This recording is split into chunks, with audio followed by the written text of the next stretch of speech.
Olá, eu sou Alex Sacramento e estou aqui para convidá-lo a viajar comigo a um universo de aromas, sabores e sensações, em que o seu prazer é o mais importante.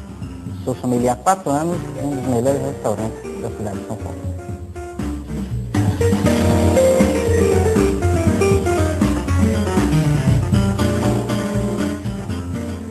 Ao final do primeiro estágio da Universidade do Vinho, você vai se sentir mais seguro ao escolher o vinho ideal ou mais adequado.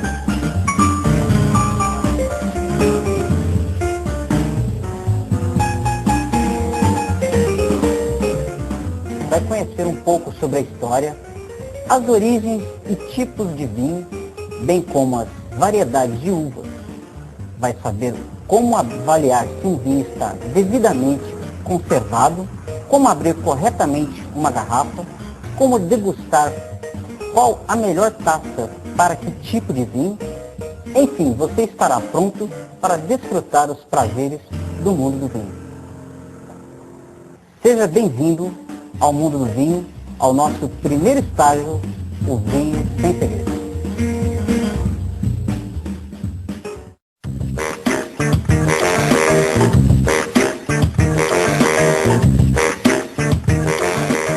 Importante em uma refeição combinar o vinho com o prato para o seu prazer. Vamos comentar e sugerir vários tipos de vinho. Por essa razão, preparamos uma sessão especial explicando com detalhes cada um deles.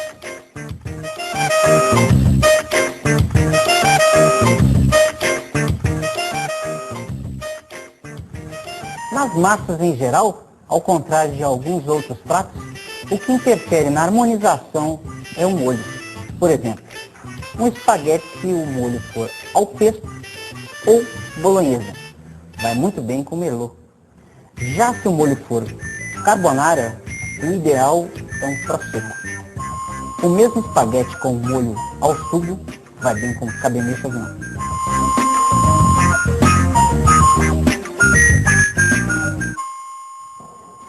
Arroz, feijão, batata frita e bife combinam perfeitamente com gamé. Gamé é a uva do Beaujolais. Essa combinação se dá devido à neutralidade da uva, pois os alimentos possuem propriedades diferentes entre si. Já um bife a cavalo combina com espumante, um steak tartar com chardonnay.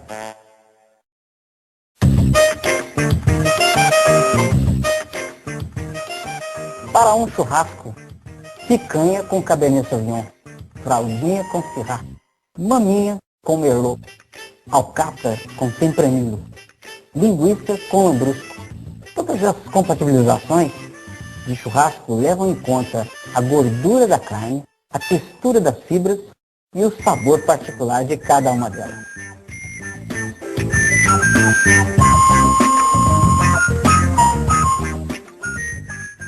A feijoada é um prato rico em gorduras e por isso combina com vinhos de alto grau de acidez, como o espumante.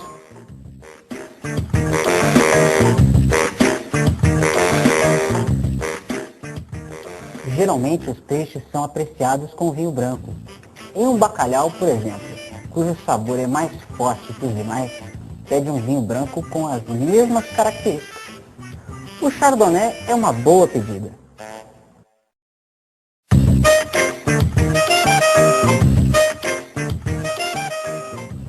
Alguns alimentos e condimentos são inimigos do vinho. Limão, alho e principalmente o ovo. Devido à sua autoridade, o ovo pede vinhos espumantes.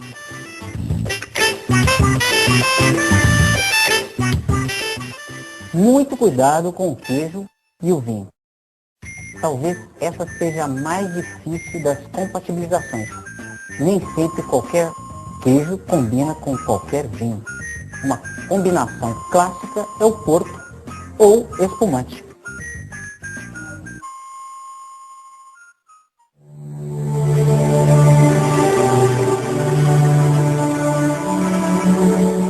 Estudos arqueológicos descobriram sementes de uvas datadas de 7.000 anos a.C., em ânforas na região em que atualmente localizam a Turquia e a Armênia, ao sul do Mar Negro. A vinicultura evoluiu e difundiu-se em direção ao ocidente, às margens do Mediterrâneo, estabelecendo-se em Canaã, na Síria e Fenícia. O próximo império a produzir vinho foi o Egito, e a partir daí foi levado à Grécia. Da Grécia, o vinho se expandiu por toda a Europa. O vinho também tem seu papel religioso. Na mitologia grega, ele era cultuado através de deuses, Baco, Dionísio, mas foi no cristianismo que o vinho teve sua grande expansão. Itália, França, Portugal e Espanha são os países de mais tradição na vinicultura. O Brasil iniciou a vinicultura com a imigração dos italianos em 1870, no Rio Grande do Sul, na região hoje conhecida como Serra Gaúcha.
Ao contrário de outras bebidas, o que mais interfere na qualidade da uva para se fazer o vinho é o que em francês chamamos de terroir.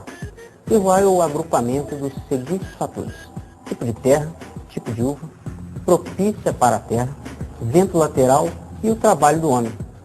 Por este motivo, cada país tem sua uva nativa que se adapta ao seu local de origem. Vamos conhecer algumas uvas em seus países de origem. Itália. A Itália é um dos países com mais variedade de uvas viníferas. Dentre as principais estão a Nebbiolo, no Piemonte, que faz o vinho Nebbiolo, Barbaresco e Barolo. No Vêneto temos a Valpolicella, que faz o Valpolicella clássico, e o Amarone, o vinho mais importante do Vêneto. Na região da Toscana, a uva mais importante é a Sangiovese, que faz o Chianti, o vinho mais conhecido da Itália. Portugal. No Douro, as uvas principais são Touriga Nacional, Touriga Franca, Tinto Roriz, Tinto Barroco, Tinto Cão e Tinto Amarela. Os vinhos brancos do Douro têm as uvas Vinhozinho, Malvasia, Gouveia e Rabo de Ovelha. No Alentejo, as uvas principais são Trincadeira e Aragonês. Na região do Verde, a grande uva é Alvarinho. A Espanha. A grande uva da Espanha é a Tempranillo, que tem também o nome de Tinto Fino na Ribeira del Duero. A França. Na região da Borgonha, as uvas principais são a Pinot Noir para os tintos e o Chardonnay para os brancos. Em Bordeaux, encontramos o Cabernet Sauvignon, o Merlot, o Cabernet Franc e os brancos Sauvignon Blanc e Semillon. Na Alsácia, a região que faz divisa com a Alemanha, encontramos o Gewürztraminer e o Riesling. No Côte du Rhône, a uva principal é o Syrah. sul da França encontramos o Malbec, uva esta que teve sua grande expansão na Argentina. O Pinot Noir se adaptou muito bem na Nova Zelândia. O Syrah na Austrália. O Cabernet Sauvignon teve seu destaque no Chile e nos Estados Unidos. No Brasil, ainda estamos em evolução no ramo de vinicultura, mas uma uva que vem se destacando bem é o Merlot.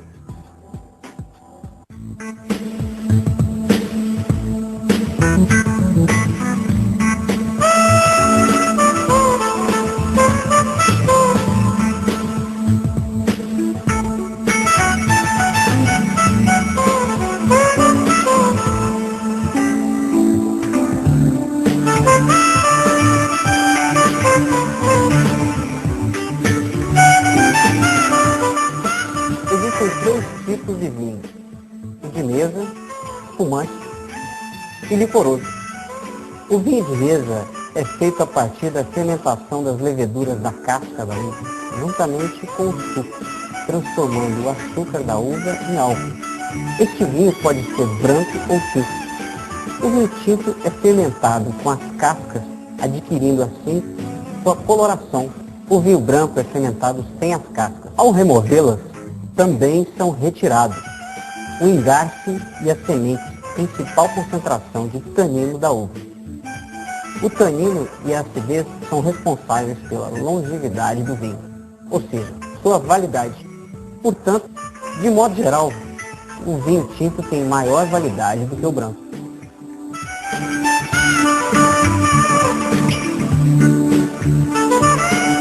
O principal espumante é o champanhe. Muitos acreditam que foi inventado pelo famoso padre Dom Pérignon. Atenção, espumantes existem muitos, mas champanhe é um só, aquele produzido segundo regras bastante específicas na região de Champagne, norte da França. Pinot Noir, Pinot Meunier, Chardonnay são as uvas utilizadas na produção do champanhe. O que faz do champanhe o melhor espumante é a combinação exata das uvas que compõem o vinho e a segunda fermentação, que ocorre dentro da garrafa. Este processo é chamado de champenoise. O Prosecco foi criado na Itália. Seu nome Prosecco deriva da uva utilizada, chamada de Prosecco, e não da região em que é produzido, como champanhe. Portanto, o Prosecco pode ser elaborado em outras regiões do mundo.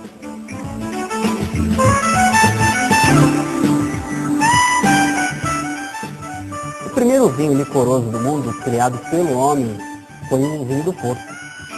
Produzido a partir de uma necessidade, o vinho português ainda não era engarrafado, mas conservado em barricas de carvalho. Era exportado para a velha Inglaterra, mas não atingia seu destino em condições para o consumo. Tentando solucionar este problema, os portugueses resolveram acrescentar-lhe aguardente vínica para prolongar sua longevidade. Já o Sauternes foi o primeiro vinho licoroso do mundo, criado naturalmente, na época em que a França era dominada pela Igreja Católica. Os padres benziam as plantações antes da colheita, que não poderia ser executada antes da cerimônia. O padre designado a essa função na região de Sauternes, sub-região de Bordeaux, atrasou 15 dias e a colheita, que deveria ocorrer em setembro, só foi realizada em outubro. Nesta época do ano, em Sauternes, pairava uma neblina com uma praga chamada Botrytis cinerea, que retira toda a água existente na fruta, tornando-a passa no cacho. A produção do vinho, a partir da uva desidratada, concentrou a acidez, deixando-a doce.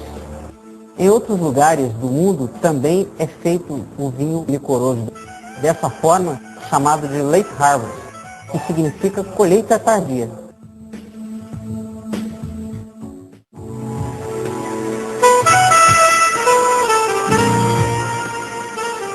Para comprar um vinho, é importante tomar alguns cuidados visando a melhor qualidade do produto. Deve-se observar atentamente a conservação e iluminação. A maneira como o vinho está sendo conservado é muito importante. Por exemplo, o oxigênio é um grande vilão do vinho, que pode com sua presença se deteriorar. Às vezes, acontece o acúmulo de oxigênio na garrafa. É possível tentar evitar que isso ocorra mantendo o líquido em contato com a rolha. Observe na hora da compra se a garrafa está armazenada no sentido horizontal. A luz também é uma inimiga do vinho, pois impede sua boa conservação. A ausência de luz é também muito importante. Fora as vinícolas, existem alguns estabelecimentos em que você pode encontrar um vinho, como importadoras, enotecas, empórios e alguns supermercados que têm preocupação de oferecer um bom serviço ao cliente.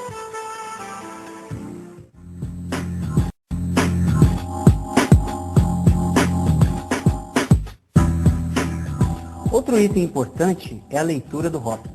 De uma maneira geral, existem dois tipos de rótulos: rótulos do Velho Mundo e rótulos do Novo Mundo. Rótulos do Velho Mundo, que inclui Espanha, Portugal, Itália, França e Alemanha, que são os países que vinificam vinhos há mais de 500 anos. Mais importante do que a uva é o local de origem, ou seja, onde a uva foi plantada. Vamos observar este rótulo: Chateau Mouton Rothschild. Nome do vinho: Chateau Mouton Rothschild. Lugar de origem: Appellation Pauillac Contrôlée, ou seja, uma sub-região da região de Bordeaux. Ano do vinho: 1990. Graduação alcoólica: 12,5. Proprietário: onde é feito o vinho: Barão Philippe Rothschild. Deste outro lado, volume de líquido contido na garrafa. País produtor: França. Vamos agora a um rótulo do Novo Mundo. Neste caso, por exemplo, vamos usar um vinho chileno, do Rapel Valley, que é a região onde ele é feito no Chile. Logo aqui embaixo temos a safra 2002. E mais acima temos a casta, que é Cabernet Sauvignon. E mais acima temos o nome do vinho e o nome da vinícola também, que é Casa L'Apostoli.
Taças de vinho são um fator muito importante para uma boa degustação.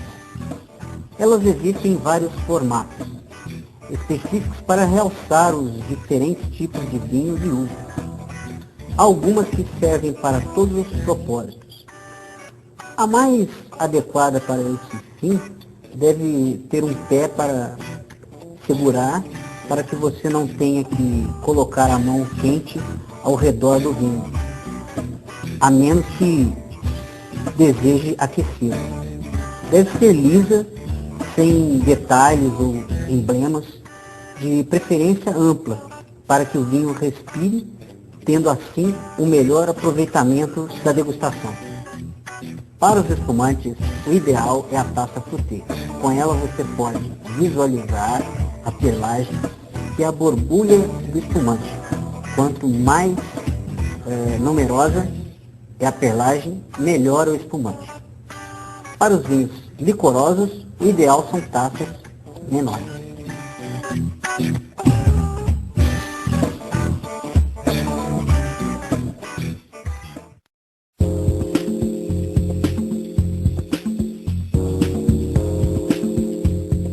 Existem 3 tipos de análise numa degustação de vinho: visual, olfativa e gustativa. Na visual, você vai observar a cor do vinho, que é um fator importante e fundamental para detectar a maturidade do vinho, o tipo de uva, o teor alcoólico e a sanidade. Na olfativa, você vai detectar os aromas e os buquês. O buquê é um aroma proveniente do tempo de envelhecimento da garrafa. Por isso, num vinho jovem não tem buquê, só aroma. Na gustativa, você vai analisar a tanicidade do vinho, a acidez, o amargor, o retrogosto e a persistência do vinho na boca e a complexidade na boca. Outro fator a ser observado é a temperatura do vinho. Os vinhos tintos devem ser saboreados na temperatura ambiente, porque gelados aguçam os taninos, tornando-os imbebíveis.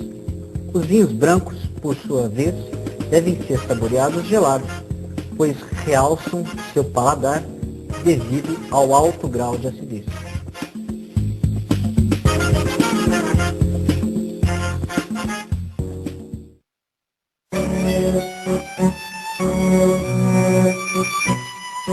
No mundo do vinho existem profissionais específicos. A enologia é uma ciência que consiste em fazer o vinho. Essa ciência foi criada pelo célebre médico francês Pasteur. Os responsáveis por estudar e desenvolver essa ciência são os enólogos. Diz a lenda que para transportar o vinho na antiguidade existia uma carroça denominada de sam, e o condutor desse transporte era chamado de sommelier. Durante o percurso, o condutor provava dos vinhos transportados e com essa prática se tornou um especialista. Esse especialista foi levado para dentro dos palácios, tanto para avaliar a qualidade do vinho, quanto para impedir que o rei fosse envenenado. Hoje em dia, essa profissão exige muito mais que transportar vinhos. Exige muito estudo na área de história, geografia e muita degustação.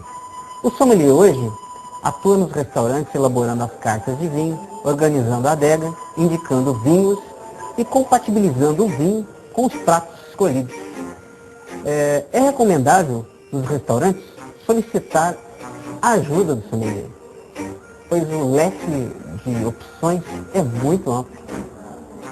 Existem ainda pessoas que são apreciadoras de vinho. Montam sua adega pessoal como hobby, gostam de estudar sobre o assunto. Essas pessoas são denominadas de enófilos.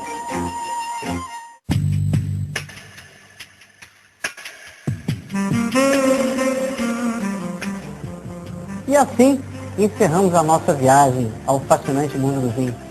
Eu espero que você tenha gostado e que coloque em prática tudo o que aprendeu. Foi um enorme prazer estar com você. Saúde! E até o nosso segundo estágio da Universidade do Vinho.